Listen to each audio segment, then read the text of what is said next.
Rotation has hit over in Japan, and things are getting spicy. Gardevoir and Goldengo are gone, and there are some new things winning. There are still some things that everyone is familiar with, such as Dragapult, but there are a lot of new decks, such as Mega Starmie EX. Decks that have been around for a while and are doing better now that Gardevoir and Goldengo are gone, such as Festival Lead and Team Rockets. But today we're going to be talking about something that I talk about quite often on this channel, and that is Dragapult, because things are getting a little bit out of hand. We've all known that Dragapult is a very flexible Pokemon because of its built-in draw engine being Dracloak, but I'd never thought we would see the day that Dragapult is this flexible. So there was a tournament over in Tokyo, over in Ikebukuro at Card Secret. Shout out Card Secret, I go there quite often when I'm in Tokyo, and the top 4 was Dragapult EX. You might be thinking that's, normal. Dragapult Dusknoir is a very strong deck, but every single one of these Dragapults was a different version of Dragapult. Let's take a look. So in the top 4, in 4th place, we had a deck that I predicted to do really well post-rotation.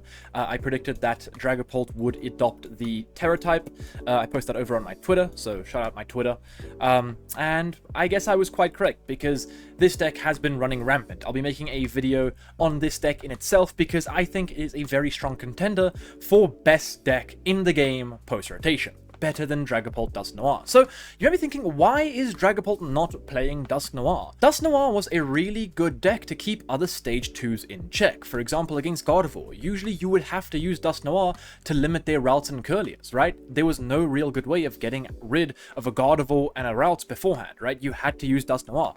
But now that Gardevoir is gone, you don't have to do that. Same as Goldengo, you don't have to play against Goldengo and use these really aggressive strategies, right?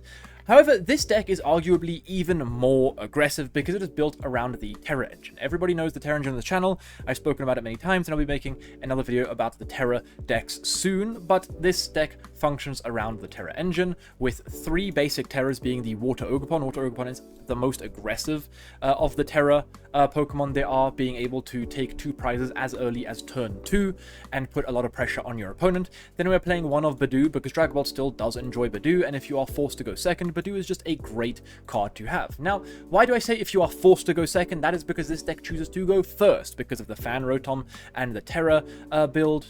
Tera decks usually do want to go first because you want to be able to evolve it to a Noctowl from turn 2 and just start getting things set up. And this deck is very good at getting things set up. So there are a lot of versions of this list running around. I'll be sharing my list later down the line, but this is a fairly simple one. I think it is very consistent. The one thing, in my opinion, it is missing is Ray Candy. This deck is really good in the sense that it can get aggressive, right? And I think Dragapult Phantom Dive is a really good attack, right? Just being able to set it up from as early as turn 2, it's really strong. But I do think there is merit to not running the Rare Candy, because if you do think about it, Water Ogerpon does function as a pseudo Phantom Dive, right? With that whole Lucha, the 6 damage counters does become a little bit weaker from the Dragapult, not being able to deal as much damage to benched Pokemon, only being limited to 60, and with most basics being 70 HP, then, the Phantom Dive isn't as aggressive as it was beforehand, so you have the Water Ogerpon in that early game to kind of get rid of these lower HP Pokemon, while you build up Dracloaks, a more stable draw engine than the Noctowl.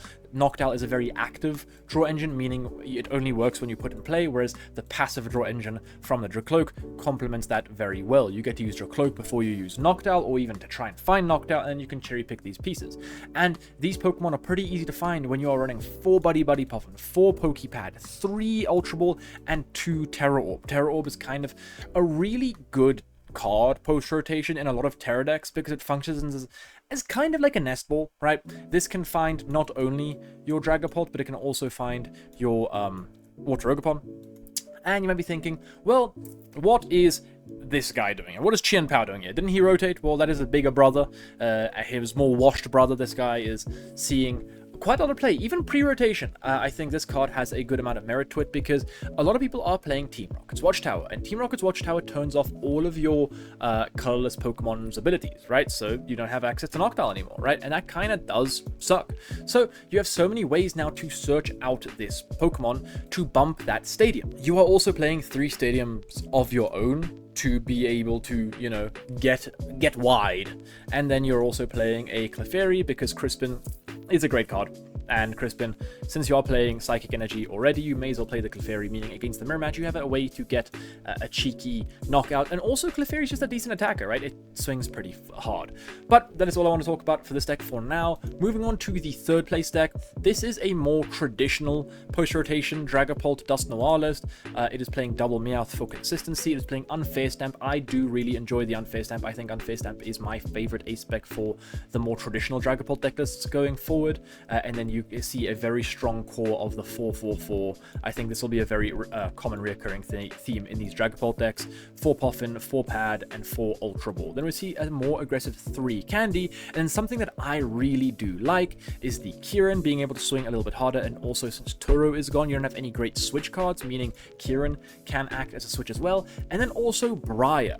Briar is a great card, and it gets even better because you're now able to search it out with the Meowth. Briar never saw that much play in Dragapult because there was just no great way to find it, right? But now that Meowth is out in the game, Meowth is out and about, the cat's out of the bag, and so is Briar. Briar will be a more used card in Tera decks moving forward thanks to Meowth's ability.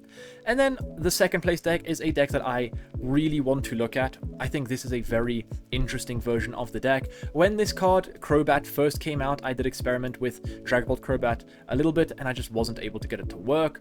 But I think post-rotation, there is more merit to this card, this package. Since Hawlucha is gone, and a lot of people are going to be running Psyduck, I think the Crobat is really good. I think since you're able to evolve the Golbat and put 2 damage counters wherever you want, Phantom Dive being able to now poke stuff even harder is just really good. And then this guy being able to put 20 damage on 2 of them, right? You can combine that with a Dusk Noir and really get to board wiping stuff. So it is a very nice combo. This is also a very aggressive deck. You see it is still running 3 Carmine, which is quite aggressive, and then a 4/4 and 3 Pokepad playing the 3 Candy. And this deck is playing the Neo Upper Energy. I think Neo Upper Energy in this version is fine because you are playing multiple stage 2s, and the Neo Upper Energy does count as a attachment for the Noctowl. I mean, not the Noctowl, sorry, the Crobat. And that's pretty cool, right? So the Crobat has a pretty decent attack, 120, and then it can put itself into the hand. You don't get to keep the energy, unfortunately, but you do. It does mean you get to reuse the abilities later on in the game. And then we do still see the Meowth. Something that I think is lacking in this deck would be a Crispin, because I think Crispin and Dragapult is just going to be really good in post-rotation, just because, you know, Crispin is a great card in post-rotation, because you just get to accelerate energy, and also there is no luminous energy in the format, meaning it does get a little bit more difficult to kind of power up your Dragapult, and Meowth is out and about, meaning you have much easier access to these kind of one-off supporters.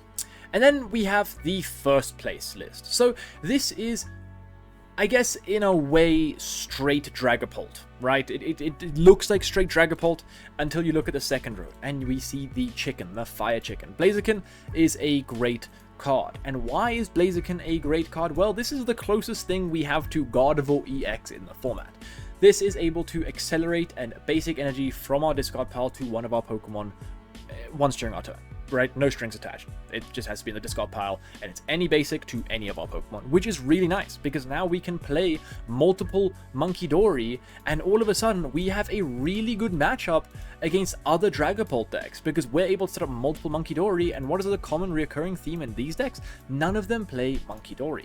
So you can tell that this one had a pretty good time in the later stages of the tournament because of the Munkidori package, right? And then also just having a secondary attacker that swings for 200 damage also isn't that bad, right? It's another attacker, meaning that you don't just get thundercunted by something like a Clefairy, so you do have multiple ways to actually play the game. And also, since this deck is pretty teched out, I would say it is also playing the Shaman. You see a lot of these Dragapult lists are playing the Shaman. This is the other, like the more traditional list is playing the Shaman. This is more like, I think, of a control version. Like, it's aggressive, but like it's a controlled version of the deck. I didn't say it's like a control version, but it's like more controlled. Like you have Unfair Stamp as your ace spec, you're playing double Badoo in the early game, you have double Meowth, you have something like the Kieran, and then you have something like the Briar to fix up the math, right? So this is like a more like kind of controlled version. This is more like a, I kind of want to beat everything, but mainly the mirror version. So I do really like this. It is not playing the jamming towers. Unlike the others, it is playing the watchtower. And what does watchtower do against all of these Dragapult decks? Well, in this one, it turns off the Ursaluna and the Meowth. In this one, it turns off double Meowth. In this one, it turns off the Noctowl engine. So it is a very good inclusion here, and you are able to almost search it out with the Petrol, which is really nice. Petrol is also just able to get you your Unfair Stamp, Rare Candies, whatever you realistically need. And the Meowth is still a great inclusion, especially in the early game, because if you have an Ultra Ball, it just kind of sucks Ultra Balling for a Dreepy and passing, which is kind of what you have to do nowadays. So you can Ultra Ball for a Meowth, get yourself a Dawn or a Lilies, and just get to the races, right? A nice, like, funny theme that I see with all of these lists is that they are either playing no disruption, or they are playing a judge. So this version of the deck is playing the energy type A-Spec, the crystal, with a judge.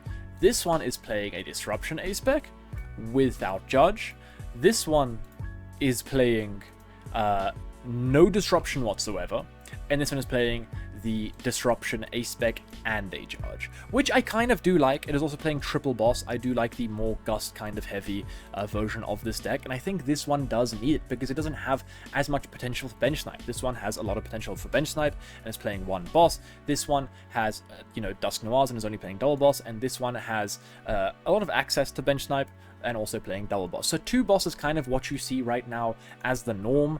And then this one is playing 3 boss because it just kind of does want to get a little bit more aggressive when using these Phantom Dives and making sure you are putting damage counters in the correct places when finally using Phantom Dive. It is also playing the Psyduck for the Dusk Noir. Something that we have been seeing quite a common theme in Japan is a lot of decks are putting the Dusk Noirs in their deck. So obviously we have been seeing Zoroark putting in the Dusk Noirs. We've been seeing Jellicent decks playing Dusk Noir. We've been seeing the Lopunny decks, right, playing Dusk Noir. So I think the Psyduck is a really nice inclusion, especially for this deck. If I was going to be building any of these, I would be building the Tera version because I just love Tera decks. It's like a toxic X. I always say I hate Tera decks, then 2 weeks later I find myself playing Tera decks and I'm like, I love this deck. In fact, on my testing table right now, I'm busy running Tera Box versus Gardevoir, right? And then I would probably be building this one. This one looks really interesting, and I do really enjoy this kind of heavier Dawn Hikari build with an extra line of stage 2s that also can attack, and it also gives you a good energy out. But yep, that's about it from me. See ya.